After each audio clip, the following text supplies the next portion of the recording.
Just waiting for a couple other members to join for those of you in the audience.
Bob, would you like to give it another minute, or do you want to get started? Let's get started.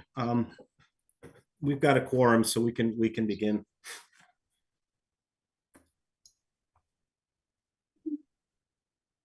Okay, we're recording in progress.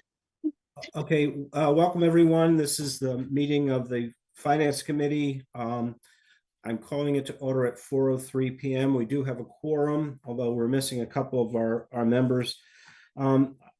This meeting is being held remotely, so pursuant to a variety of actions by the legislature, and so all public comment will be via Zoom or via telephone. If you are on a phone line, you can raise your hand by, I think it's *9, and then we can bring you in for public comment. I apologize for the confusion on the start time of this meeting, but it was because of the holiday on Monday. I was not able to get it set up in time, so we had to push it back to 4 o'clock in order to give 48 hours notice as required. So I do apologize for that, but hopefully that means more people will be able to join in and listen. Let's go around. I see Kathy has joined us. Let's go around the room to see whether I can hear you and you can hear me. Matt? Here, Bob. Councilor Haneke? Present. Andy? Present. Kathy? I'm here. All right. Doug, we can hear you. I see Holly's here. Can we hear you? You're on mute, Holly. Yes, I am here. And I just wanted to apologize to everybody because of the change in times. I did not communicate that to our auditors, and they had another commitment that they were not going to be able to make today. So we are rescheduling the auditors for, I believe it is the May 7th meeting. Okay, no problem. Let's put that in there. Pardon me, Bob, I'm noticing that Councilor Lord is in the audience. This meeting isn't posted as a joint meeting of the Council and Finance Committee. I just wanted to let you know. The meeting next week on the 25th, the public forum on the regional school budget is posted as a Finance Committee and Town Council meeting. So councilors will be joining that meeting. Okay. Yeah, I think Kathy, my connection is spotty, so I'm going to make you a co-host so you can help with public comment if you don't mind allowing people to talk. That's fine, thanks. Thank you, Kathy. So we have Kathy, did you want to say? Yeah, something? I just have a quick question. I guess it's of Holly. In reading through the documents for the audit on the main document, which is the financial accounting, I have a couple questions just on terms, which is a little embarrassing because it may be the fifth year I've looked at these, or sixth year, but can I just send them to you, Holly? It's purely like, what's the definition of this and where does the number come from? so it's not on the auditor's report. I mean, Sure. I can go through you, Bob, if you want to, because others may have them. Okay, thanks. Fine. Holly, if you could just respond to Kathy and myself, and then I'll just send it around to the committee so everyone has the same information. Yep, that's fine, absolutely. Great, thank you. Okay, so I think I'm trying to think, we have 7 attendees, but I think, well, Doug, can I ask you, is Mary Beth going to be able to join us? Do you know? I really don't. I'm not sure. I think she might be traveling, so I don't think she's going to Okay. be able Okay. to. So I think for those, our agenda is kind of blown up, but I think we should launch right into the review of the school budget, to give Doug a chance to have his say, and then move on to other things, and then we'll have public comment after that. If so, Doug, I'm going to turn it over to you. We sent you a bunch of questions, and Matt, did you want to recuse yourself? Yeah, Bob, I'm going to go ahead and recuse right now. And Athena, thank you for moving me into the audience. Okay, so Doug, can you just give us, your responses? And I mean, I know we asked a lot of different questions, so maybe you can kind of give us you don't have to answer everyone verbatim, but if you can give us a kind of a overall view of the budget as it evolved. So let me ask this question. I'm not sure I've gotten those questions. So when were they sent? And from whom? They came from Bob. I sent them to Athena and to Lynn, but I did not send them to you. Okay, so, well, maybe I should just go through what we have. I know you won't be able to answer some of these right away, but we do have time. So maybe if we can get them to you, we can, you can fill in some of the blanks. Sure. One of the things, the first thing we wanted to know was, kind of over time, the staffing and enrollment trends. So, and we wanted every like 5 years, so it's not, super burdensome, but the idea is to look at how many FTE staff we have, how's that broken out between regular and special needs, how many students with disabilities. So to see the patterns over time or the trends over time. And obviously maybe you can give us a verbal summary, but you obviously can't give us the precise numbers right now.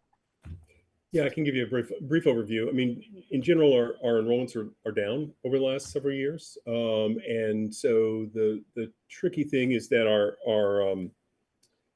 when you scale that way, the students sort of leave in small numbers over time, but the sort of changes in staffing tend to be a little more stepwise because, sort of reduces section requires a certain number of students at that grade level kind of grouping to cause that to happen. So while I think they track pretty closely, I mean, over time we've reduced staff in some areas in corresponding fashion to the student enrollment. It's probably not entirely kept exactly the same pace as the student enrollment. I think as far as, when you look at our number of students in special education, our percentage has gone up. What's really happened there is, and this is true in a number of our categories of students, depending on what you want to pick, English learners, et cetera, is that generally speaking, we've held fairly steady in the numbers of students in those categories, and the totality of students has gone down, so the percentage has gone up. So we see a slight increase in the percentage, or not so slight increase in the percentage sometimes, but you see an increase in the percentage of students, but the total number of students has stayed not too different. It's the overall student count that's gone down. So, and I think the other thing, just special education specifically, is I think some things are presenting differently than they have in past. And so we're seeing an uptick relative to need for students more in the mental health and social emotional sort of categories. That's a very, very broad, statement. I wouldn't, do I have that's anecdotal as well. I wouldn't suggest that I've crunched the numbers on that, but that's the indication there in some respects on that. But I think in a broad sense, I did a quick look earlier in like number of administrators we had, I don't know, 20 years ago versus now, or people in the sort of central office versus this change in enrollment. I mean, I just did it back in the envelope, and we've scaled kind of similarly. In other words, we've lost X number of student or percentage of students. We've lost a similar number of central office staff. So we've kind of scaled certainly centrally in a fairly parallel way to the students. My expectation would be that just by necessity, we've had to do the same thing with staffing, teaching, and other staff as well. If anybody has any questions, please raise your hand, as Doug goes along. Councilor Haneke? Yeah, I know you don't have the numbers, and it's going to be really important for us to get some numbers. By the 25th, when we have a hearing, I'm not sure if we don't have written answers to some of these questions, we're going to be able to make a recommendation at that hearing on the 25th.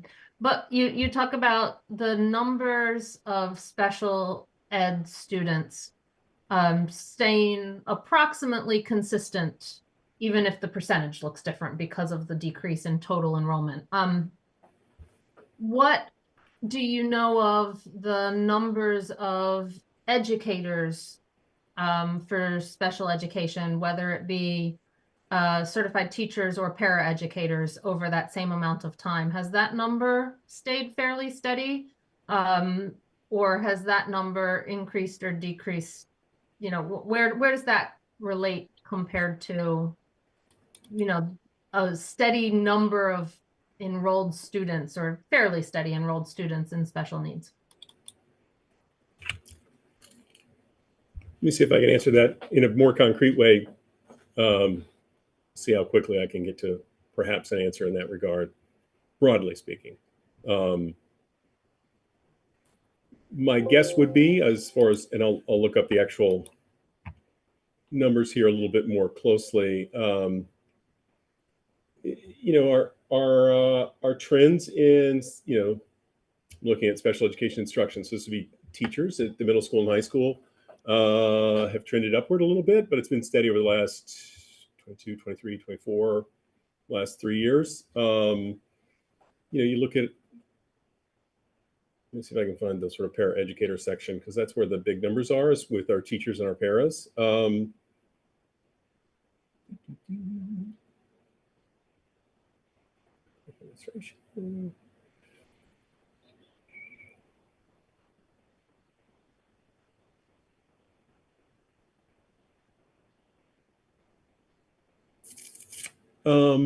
Yeah, those have trended up to some extent. I can get you better numbers, before your meeting on the 25th.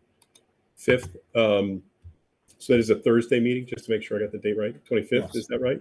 That's correct. Yeah, so some of those have trended up, and so some of that's dependent upon the specifics of particular kids' needs. So that makes a difference as to how whether or not kids need a paraeducator or don't need a paraeducator as part of their IEP. Those just to inform you broadly, or the group broadly, about the IEP process, individualized education plan. It's a contract between the district and the parents and the families about what's the best way and the least restrictive way to provide educational services to those students. But it is binding. So once that agreement is signed, that is what we are compelled to provide in order to meet the requirements of that and to educate that student. And so if our students' profiles have changed, then we have to meet those needs, whatever those happen to be. So that's a factor that's sort of, not purely financial sometimes, and it varies from year to year, with regard to who the kids are and what their needs are. I mean, obviously, what we'd like to do with a lot of kids is if we can have them mature in a way as they get through and proceed through high school to mature out of some of that level of need. That'd be great. Not everybody does. And I think that the kinds of things that we're seeing with regard to the pandemic and results of that are showing up in some of our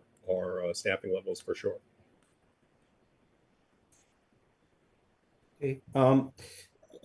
Again, I don't know that you can answer this now, but we did like to also see a comparison between Amherst and other towns with a similar size 7 to 12 enrollments in terms of overall costs and mix of regular and special needs. Again, it may not have all that information, but anything you can do to kind of like anchor what we're doing versus what other towns are doing in terms of the costs and what You know, I can tell you needs. I can tell you from a staffing standpoint, we have more staff than most other towns. They're sort of similar in size. Do we have wildly different profiles? I don't know that we necessarily do or don't. But we do have more staff, in particular paraeducators. We have a much higher number than most other districts do. I think how we approach that is a little different. Some of it depends on, there's some of it's driven by the programming that we offer, which kind of skews things a little bit sometimes. In other words, there are for example, we offer some in-district programs of a higher level of need, which have higher level of staffing, and we also have a lot fewer out-of-district placements than a lot of districts our size. So there's a sort of give and take between those two dynamics because, when we send kids out, and we've had an uptick in that this year, and it's a disconcerting one for us because we like to be able to have those kids be in our district.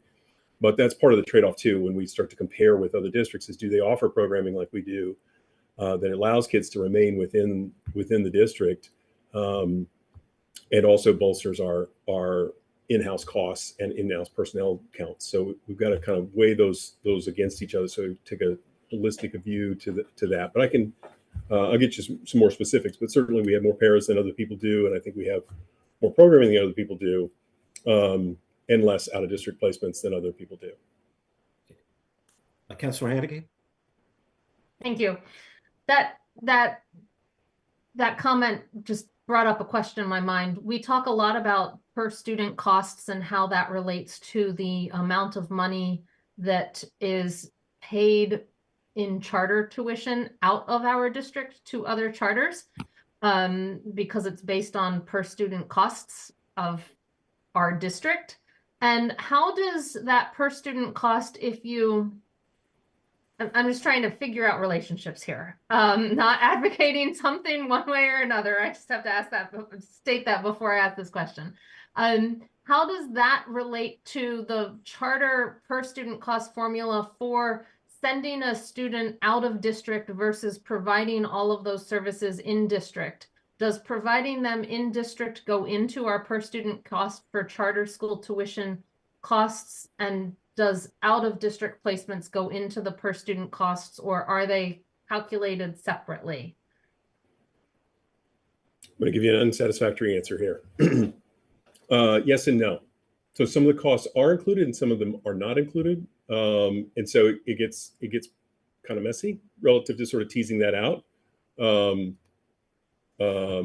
I'll look into the specifics and see if I can, offer it in a more constructive way for you guys in getting prepared for the budget. But there are aspects, and this is one of the concerns I have about that charter funding formula is, the nature and severity of kids and their needs is different in a general public school versus a charter school. Charter school is still considered a public school, but when you have certain areas of focus, that sort of thing, it by default precludes certain students from pursuing that as an option.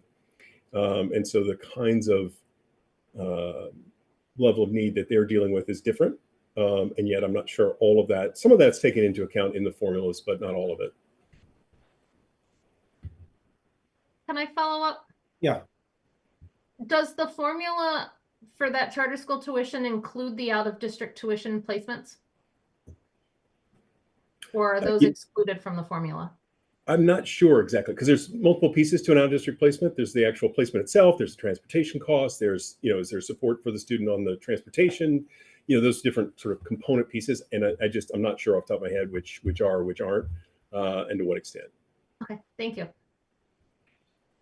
Okay, so next set of questions really are ways of maybe alternatively addressing the FY25 budget. The first question here is, if we were able to do a one-time gift say of $300,000, what would what's teaching staff for other positions would be the top priority for that?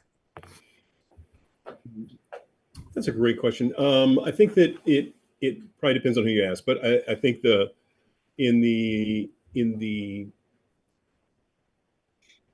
nitty gritty of that, sort of in between, sort of what was talked about in February and what was talked about and voted on by the school committee in March.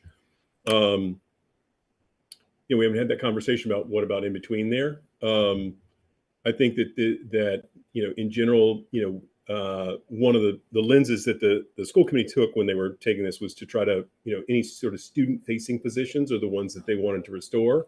Obviously, those that have the greatest impact and have the greatest impact in a number of ways, primarily on students, but also staff, because we're going to use things like retirements and exits and that sort of thing to help mitigate the personal impact on individual personnel. And I think that it goes to, you have sort of core teaching things that you have to do. So special education requirements of like I said earlier, of the IEP, that's going to certainly be areas where we're going to try to bolster those a little bit. We're going to look at our most impactful areas of core academics. And then, electives would be sort of the third tier. That's a broad sketch of it. I'd have to have the conversations that I haven't had yet with the administration to talk about what's their practical approach. And some of it depends on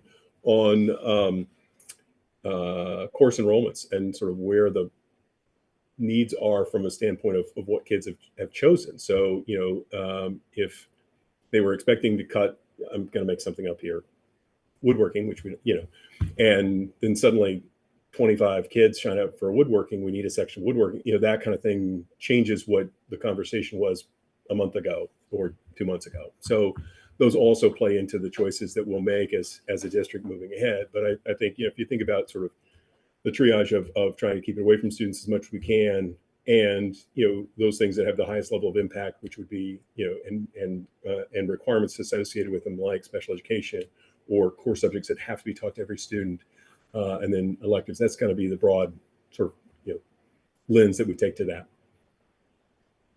Bob, can I follow up on that Yeah. one? Yeah, Sure. Doug, I apologize. These didn't come to you earlier, especially this one, because this is, I think it requires, what you just did, trying to mull it over. So the notion is whether it's 200 or 300,000, and it's let's just for the time being say it's just Amherst giving you the money. Right. It's trying to get a sense of, if you went back to the drawing board with staff, where would you most likely put that money compared to what you've shown with the cuts? So rather than trying to give us an answer now, it was trying to say, the ask of Amherst was 700,000, but something considerably less. And the other thing I want to say is that if this were just literally one time, so this just takes you through to next year, and then you're back where you are, just trying to think through what would be the priorities internally, knowing that it would be student facing, but program areas or anything, it would be helpful for us to know. And I crafted this question, but I'm not convinced we've got $200,000, but it's a sense of something less than the ask. What would it buy? It's a pretty crass way of stating that. Thanks. Yeah, I appreciate the ask, and it is a legitimate sort of thing. I was, we're trying to put together some materials for Saturday's meeting, and thinking about exactly that sort of thing. It's like, is there some in between we can have a conversation about? What does that mean? And I think the answer, not to be too glib, is that it depends. If it's sustained support, that's a very different conversation than if it's one-time support. Because if we, generally speaking, given what we've put back in with the budget that the school committee voted, are things that if not continued to be supported, so if it's one time, they just get reduced the following year potentially. If it's ongoing support, then it's a little different sort of strategic conversation about how some of those things play out over time. And like I said, I'll put together some answers with staff about that a little bit, and their thinking on those fronts. And again, there's a piece of it though that also depends on well, there's some strategies for the district as far as how do we compete in a market, because that's what we do as a school with charter and choice options out there. So what are things that retain students within our building? What evidence do we have that those have worked, those strategies? And then you also have, what are programs that we've been trying to encourage and develop, and what do we think kids are going to want to take? Because you want to sort of meet the kids where they want to be as far as those course offerings and programs that they have. Thank you. These next questions are I'm going to combine two that they really get at the specifics that you proposed. I mean, it's kind of complicated because you have the levels, you have the level services budget, then you have the original budget that was voted, and then you have the increased budget, which was which has been approved or voted by the school committee. But you basically had some, there was a focus on world languages in the sort of the final budget, or you originally proposed that cut, and then that was restored in the final budget. So, and then there was some other counseling and some other positions. So first of all, how many of these were ESSER supported positions versus just other positions? Number two, why these particular cuts rather than other cuts? And then sort of associated with that is, I know that there was a lot of concern among the parents at the town council meeting about the loss of AP classes, in languages, further on downstream when the students are middle school students are juniors and seniors. But what about working with Amherst College and UMass to get more availability of college level language courses, which could be, my son took a maths class at UMass and got college credit for it. So it could be quite beneficial for the students. So I just wanted to kind of if you can just kind of give us some idea of the rationale behind the specific cuts that were proposed. Yeah. So so just to the ESSER question first, the way we supported the budget this year was a general support of ESSER. So it sort of pushes into a variety of areas, mostly in our expense budget, and not really staffing positions. So we really don't have any staff that are explicitly, there may be some that ultimately get funded that way, but we didn't explicitly fund staff with ESSER funds. It was more general budget support, mostly on the expense side, but not exclusively. We'll sort of see how that plays out over the course of the current year and even into the new year to some extent. To the question of sort of why some of these, I think some of it has to do with, so some of it was at the high school, they had some reorganization of departments. So really reducing the number of departments, and it changes the amount of time released for department head work. It makes it harder to get that work done, but it is an economy that reduces the amount of teaching staff because there's less time released to do department head. And so there's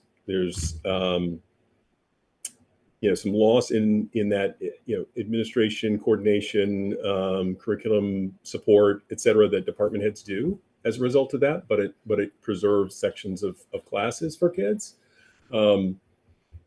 That's one piece of what was in there. And I think then the other piece is relative to sort of schedule and how our schedule fits and how it's framed and sort of how many kids are sitting in some of the sections we have now with the arrangement of schedule and course offerings that we have, and looking at that going, that's a pretty expensive section, right? And so can we structure that in a different way? And it's also, the pushback, understandably, is that if you change to a different model of delivery, it's a very different program. And so it does limit, less is less. So if you offer less, then the opportunities for kids are less. And whether it's world language or mathematics or pick a topic, it's really a variety. That was one where the sort of class sections gave opportunity to maybe think of it differently. And it does, put limitations on what kids are able to explore by the time they finish their senior year. I mean, obviously, we're always looking at opportunities to connect with the colleges to do stuff. They're very good partners with us in that regard. We have a variety of opportunities for kids, and so we try to do that when we can. Nice thing about AP classes is they sit during the school day. In the languages in particular, they tend to be co-taught at the same time. So we'll have a section, a time of day, that has both an AP class going on simultaneously with, like a level 4 or level 5 language class. So the classroom might have 15 students in it, and 5 are in an AP class and 10 are in level 5, and the one teacher that's sort of straddling those two worlds. And so we do do some economy along those lines to try to make things work for us as well.